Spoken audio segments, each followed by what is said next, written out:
Hello everybody, my name is Dima, I am Ukrainian traveler, and in this video I'm gonna tell you a little bit about West African countries where I have been traveling last months. I'm Ukrainian. Yes, I am Ukrainian. Really? Really. I did it by hitchhiking. This is so unusual and just unbelievable. I was looking for different information before starting this trip. I was checking information about hitchhiking, about life in those countries, how people travel, how do people live there, and I couldn't find much information in English. So in this video I'm gonna tell you a little bit of my experience about those countries.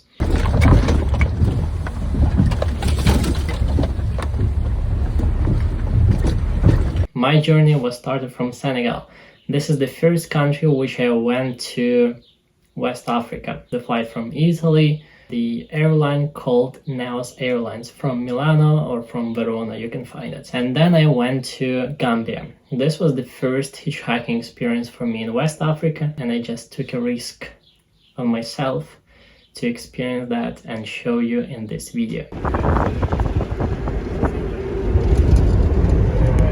It was going pretty good. I took a bus out of the city. Then the first entrance on the highway. Together with me there were lots of other people who were also hitchhiking. Yes, people do hitchhike in Africa. Why? That's so obvious. Because they don't have money. They don't have money for buses, they don't have many buses between cities, and they do hitchhike. And they have kind of shared taxis. And the first car which stopped, they wanted to pick me up, of course, because I'm white. I can pay more money. But when I sit in the car, I said, I don't have money, guys. I'm hitchhiking. They couldn't believe me, of course. And then I said, okay, if you want some money, then you can just leave me here. You can continue your journey. You can find the other people, and I'll find the other driver. They said, no, we will not leave you here. You can go with us. So they didn't want to believe me until like half of the way. But generally it was all okay, and they dropped me to the first city, which called like Chess, like this. And from there I continued my journey by hitchhiking to the south, the city Mbur, and then to Fatick, Kaolack, and from there to Gambia. Hi. Going to Fatick? Thank you so much. Kaolack. Oh, yeah. What you? Yeah, I'm going to Gambia. You're going to Gambia? Yeah. Man, let's go for Kaolack. Let's go. Kaolack until Kaolack and Thank you so much. check a car. Merci beaucoup. You're welcome. 80% of the drivers offer me free ride, and only like 1 or 2 of them want to charge me some money. And of course they left me on the road in 10 kilometers, 15 kilometers. And I saw many taxi drivers, kind of shared taxi. I always said to the people, I do by hitchhiking and I don't have money, and I didn't pay any car. That was totally fine with most of the drivers. So generally they do hitchhike in Senegal. People used to hitchhike all over these countries. Then I came to Gambia. Gambia was pretty okay too. Друзі, ми вже приїхали до міста Банджул на Багамі. І все круто, прекрасно. Мене тут супроводжує місцевий, допомагає мені пройти. They are more kind people, more happier about their lives, kind of more open to the foreigners and to these hitchhiking things. Ці всі люди, дівчата, вони їдуть автостопом додому після парку. So as all people here, they hitchhike back home. They get the ride. Yeah. Oh my god, that's a lot. Що одна машина спинилася, всі налітають. Прямо в багажник. So it was easier to hitchhike, and even without money, they didn't ask me for any money, some of the drivers. And then later I took a flight to Sierra Leone, from where I started my hitchhiking journey across West Africa till Morocco. I wanted to do it till Europe, but I didn't have much memory in my cards, visas and the other issues. I got stuck on the way, and also a limit of time, so I needed to stop my journey in Morocco and take a flight right from there. So the hitchhiking in Sierra Leone was pretty good. You can find few people which are trying to hitchhike. That's because of lack of transportation. And people do stop motorbikes, but they always, 95% of motorbikes will ask you for money. All of them are taxi drivers.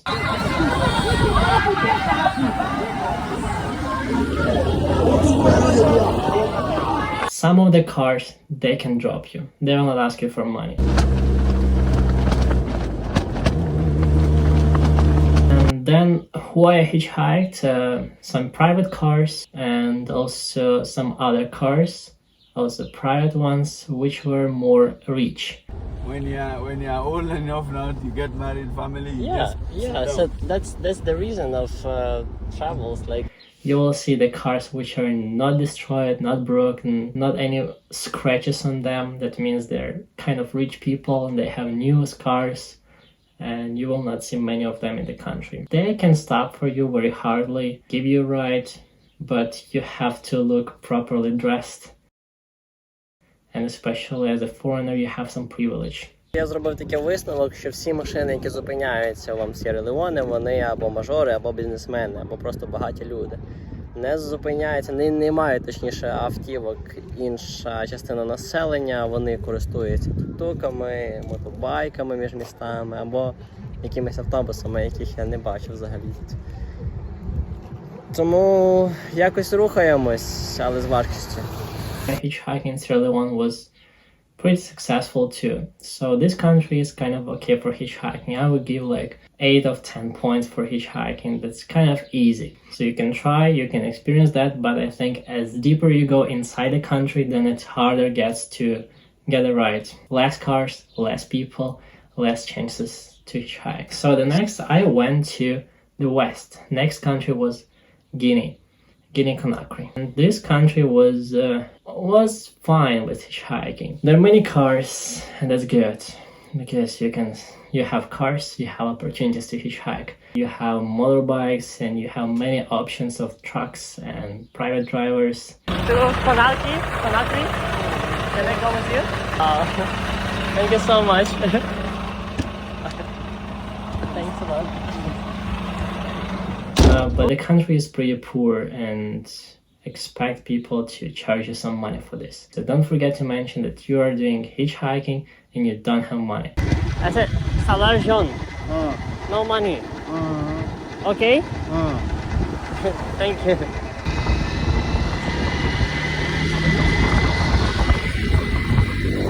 If they say no, then no, just get out of the car. So my experience in Guinea was okay, was good. I will give like 6.5, 7 points of 10 for hitchhiking. You can do it. Not many people ask for money. You can see as well the shared taxis. And you can easily recognize the shared taxis. They're more broken cars, they're more destroyed, and they're a little bit lower. They look pretty bad. And there are also too much stuff on the cars and too many people inside, which you can recognize since the first look.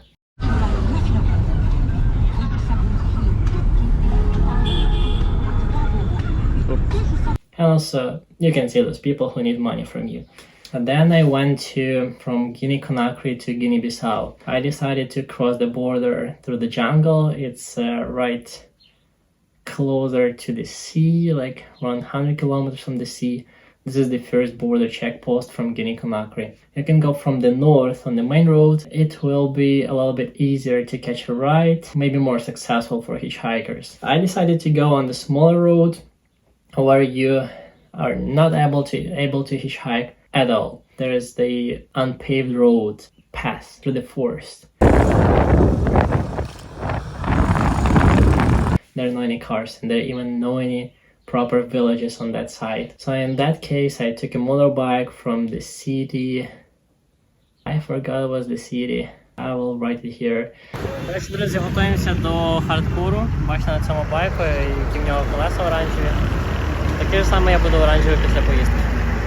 From that city I took a motorbike driver which asked me for quite a huge amount of money, but I could reduce it like on 60% lower because I said it's only all money what I have, and this 20 Swiss francs I had in my pocket.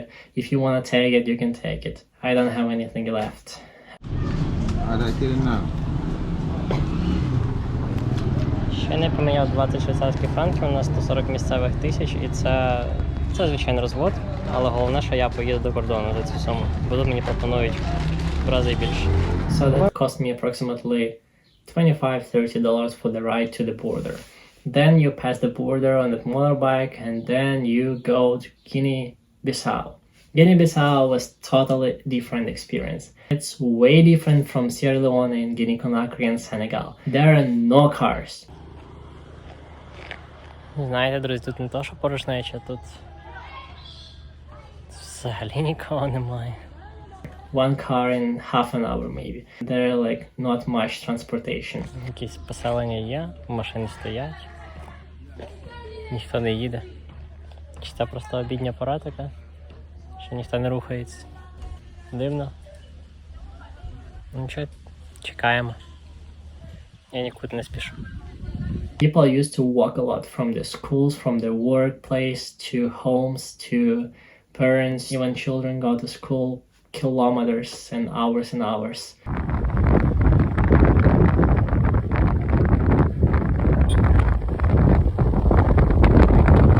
They have some buses, but it's also hard to get a bus. They go on from point A to point B.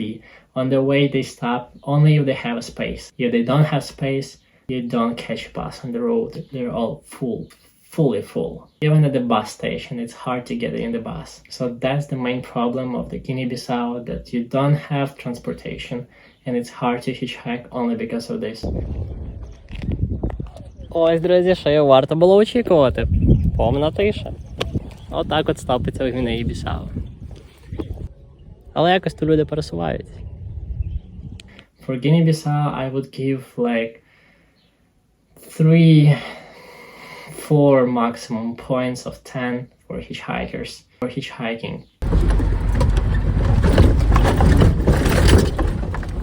So I recommend to try hitchhiking. You can get luck for a few kilometers, maybe around the capital. Yes, I did hitchhike. I stopped a truck. I stopped a few motorbikes. They don't charge you money. Go anywhere. Yes. Thank you so much. Only some trucks might charge you. And the cars, if you're lucky to get a car, perfect. But if not, sorry guys, it's quite complicated. And be ready to take some buses. And if you want to take buses, go directly to the bus station in the main city of that area.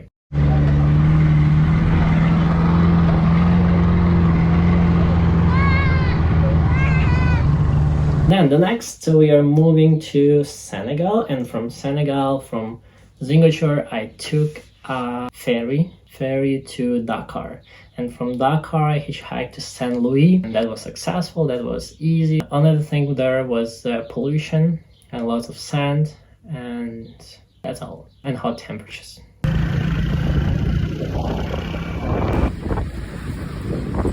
So later after Senegal, from Saint Louis, I went north to Mauritania.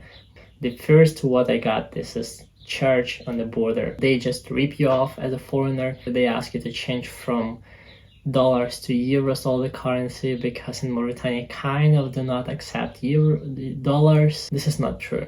They charge me 55 euros for visa, what is okay, that's no problem. That's the really price of the visa fee.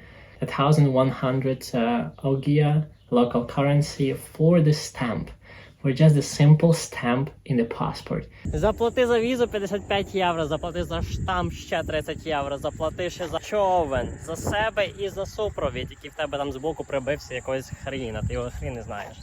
І потім ще заплати йому ще юху за те, що він просто тебе супроводжував, за те, що він просто побув з тобою. They also ask you to do it in the local currency. If you don't have local currency, you have to change your euros. Dollars they may not accept on the border, but euros, take euros for that. If you say that you don't have local currency, they will take you to the other guy which is standing behind you waiting for your euros. Of course, they will change in their own rate of euros to Ogia, which can take you from like 10 to 15 euros. You cannot pay for the stamp, you are not able to enter a country. I would even recommend to apply for visa before going to Mauritania, or going maybe through the airport is easier way. And then later when I tried to hitchhike in Mauritania, that was quite horrible in the beginning because of no cars at all, and also it is desert. Хто взагалі стопить в Сахарі? Придурок. Ніякий, правильно. and there are no people, and there are no supermarkets and stores. You can't buy water. You don't have any movement. Nothing. Це жах. Тут така спека. Тут така спека. Щоб хтось їхав. I finally could hitchhike one car, and that was a taxi driver, of course. But I said I am without money. If you can drop me anywhere, that's fine. So he dropped me just 7 kilometers. I said him thank you and then continue walking for 30 minutes, and then another taxi driver dropped me for 5 kilometers. Okay, thank you so much. Okay, thank you so much. Merci beaucoup. But he wanted some money, of course. I didn't have money. Seriously. Вибираємося якось, просто говоримо, що без грошей і все остальне. По 2, 5, 10 кілометрів. Але рухаємось. Це вже добре. Maybe in 3 hours of my walk and shortly hitchhiking, I finally, luckily guys, got a ride by the private car. There were quite rich Mauritanian people. They were driving right to Nouakchott, the capital of Mauritania. Then later I spent a few days in Nouakchott, and after continue going to the north to Nojibu. Up to $1 I could get out of the city, and then I started hitchhiking. That was the main part of hitchhiking in Mauritania. You have a lot of checkposts of the police. They told me that's because of terrorism in the country, but actually there's not much happening inside the Mauritania. No movement at all. They're so lazy to do anything. Which terrorist can be inside there? I got to the first checkpost, and from there I just walked through. That was fine. They will take a picture of your passport, that's all. Then you pass that and you can continue hitchhiking. But at the third checkpost, they stopped me and they said you cannot hitchhike because you're a foreigner and it's dangerous for you. Наступний чекпост поліції зупинив мене і сказав, що не можна мені стопити, так їхати. Хотіли відправити назад в місто на автостанцію. They stopped bus for me. And I wanted to tell like, no money, I don't have money for the bus. I want to hitchhike, I want to experience your country, your people, your villages inside the country. And they told me, don't pay for the bus. You don't have to pay for this. It's free for you. If the police provide you, don't pay. That's fine. Коротше, ти запихнули мене в автобус. Висновок такий. Подорожувати Мавританію автостопом важко через тероризм. Тому мене зупинили і посадили на автобус. But generally hitchhiking works, and there are many checkposts of the police. They might stop you the same as me. But I did hitchhiking, and people do hitchhiking too. They do hitchhike a lot, and there are no any problems, issues with that. And then I went to Morocco. Друзі, ми переїхали кордон Мавританії з Марокко і зараз рухаємось в сторону першого місця, називається Дахла. Чекаємо від кордону машину зараз, яка мене підбере. Дякую величезно українцю Анатолію, який оплатив цю машину. Він зараз живе і працює в Мавританії. Це просто неперевершена зустріч, яка вирішила хід наступних кроків подорожі. Morocco was quite difficult for hitchhiking in the beginning because of West Sahara and not many people are going through. But as soon as you reach the city Agadir, it's gonna be a little bit better, but still be ready for difficulty during hitchhiking. Як казала Леся Українка, без надії, сподіваюсь. If you want to hitchhike in Morocco, you can try to do it. It will be quite hard because people more aware of the things on the road, of the strangers, especially the foreign strangers, because they had the rule you're not able to drive foreigners around the country without a permission. That was before, I am not sure about now, but the police told me that's the thing why people do not stop for hitchhikers. So the police are very helpful in Morocco, and they're gonna help you with the rights as well.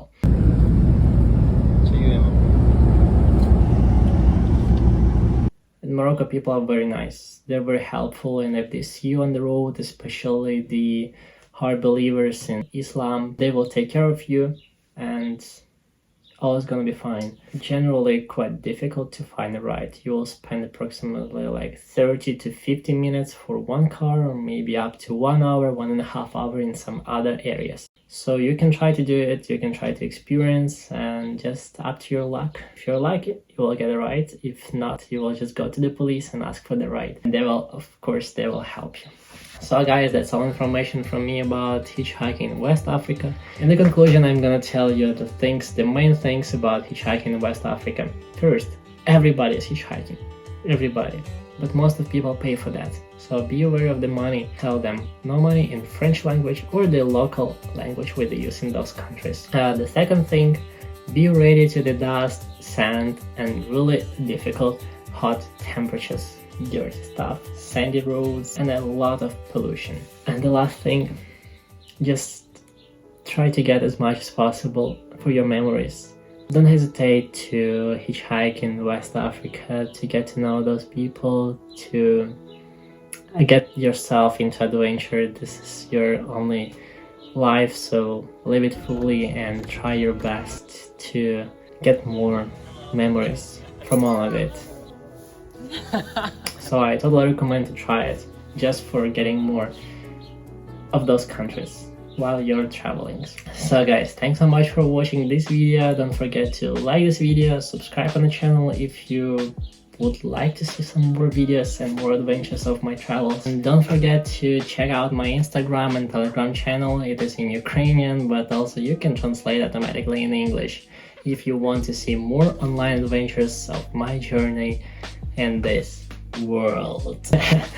So thanks so much for watching. Support Ukraine, love your parents, and have a nice travels to everywhere around the world, wherever you are. And thanks so much for your support, for Ukrainian support, and subscribing on this channel as Ukrainian. Slava Ukraini!